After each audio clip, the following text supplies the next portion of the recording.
Jewish by birth. She married an Irishman. What did the court rule? Number one, on the question of borders, the court said there's a fundamental principle of international law, and the principle is it is inadmissible to acquire territory by war. Under current international law, no country can change its borders by use of force. Everybody in this room knows that, because that's the reason why Saddam Hussein could not legally annex Kuwait as the 19th province of Iraq.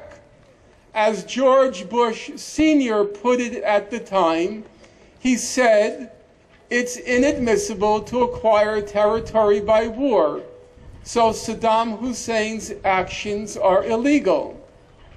Now, the International Court of Justice said, Israel acquired the West Bank and Gaza in the course of a war, the June 1967 war. Under international law, it's inadmissible to acquire territory by war. Therefore, the court ruled Israel has no title to any of the West Bank or any of Gaza. It said, and now I'm quoting it, that West Bank and Gaza are the unit of self-determination for the Palestinian people. Or, as the court put it, the West Bank and Gaza, the whole of the West Bank and Gaza, are occupied Palestinian territory.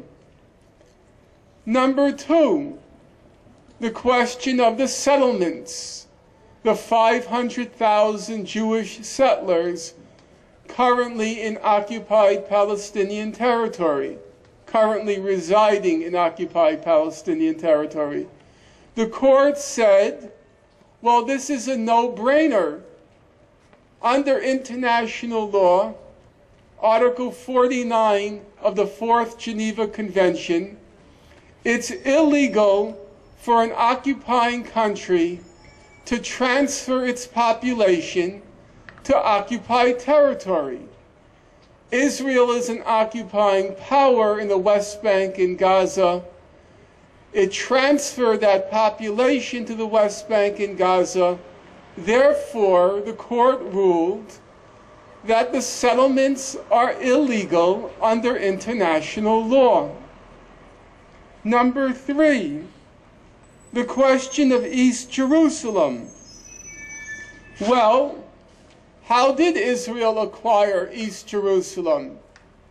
It acquired it during the June 1967 war. And under international law, it's illegal to acquire territory by war. And so the highest judicial body in the world ruled that East Jerusalem is occupied Palestinian territory. Or as the court put it, it referred to the West Bank, comma, including East Jerusalem, comma, and Gaza as occupied Palestinian territory. That was the decision of the court. But that's only half the story, because the other half of the story is how remarkably uncontroversial the opinion of the court was. As many of you know, say our own Supreme Court, decisions in the court are often quite close. And even in the case of the International Court of Justice, the decisions are quite close. But not in this case. The vote in the International Court of Justice on the principles that I just recited, the vote was 14-1. That's not a close vote, 14-1. The only dissenting vote in the International Court of Justice was the vote by the American judge, Thomas Bergenthal. And Mr. Bergenthal was very, very careful in how he cast his only negative vote. He said, first of all, I am not writing a dissent. I'm only going to make a declaration. And in his declaration he said, and now I'm quoting him, he said there is much in the opinion of the other 14 judges. He said there's much with which I agree. And then he said something which is quite interesting. He said on the crucial question, namely the question of the settlements and the settlers, on the crucial question, he said, I agree with the majority. There can be no doubt that the settlements are illegal under international law. And so on the crucial question, namely the final disposition of the 500,000 settlers, all 15 judges, not one, not two, not three, not a plurality, not a majority, but all 15 judges unanimously agreed that Israel's official position is illegal and legally untenable. On the question of the refugees, the court didn't rule because it wasn't relevant to the issue of the wall, but the most respected human rights organizations in the world have taken a position.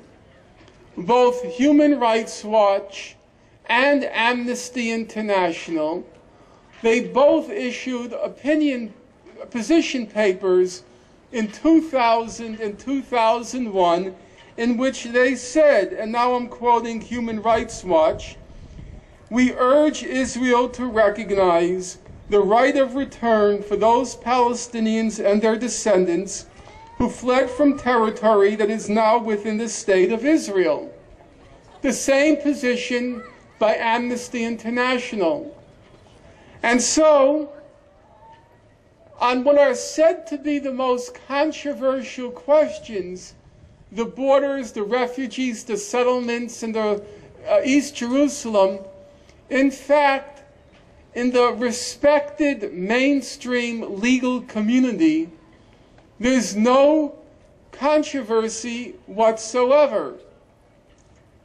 Let's now turn to the most representative political body in the world, namely the United Nations General Assembly. Bear in mind the term I used.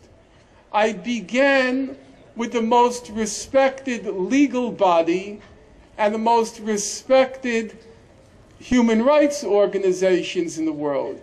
And then I turned, because we're supposed to avow principles of democracy, and if we do profess principles of democracy, we would logically want to turn to the most representative political body in the world, which, whether one likes it or not, is the United Nations General Assembly. Now, the General Assembly every year votes on a resolution called Peaceful Settlement of the Palestine Question. And every year, it's the same principles. The principles are a two-state settlement on the June 1967 border, mutual recognition between a Palestinian state and an Israeli state, and the right of refugees to return. The same four principles. And now you have to judge for yourself. And I'm going to ask you to make a serious attempt to be serious. Because I said, and I mean it, it's not bingo night. It's about real life and death. So use your own judgment.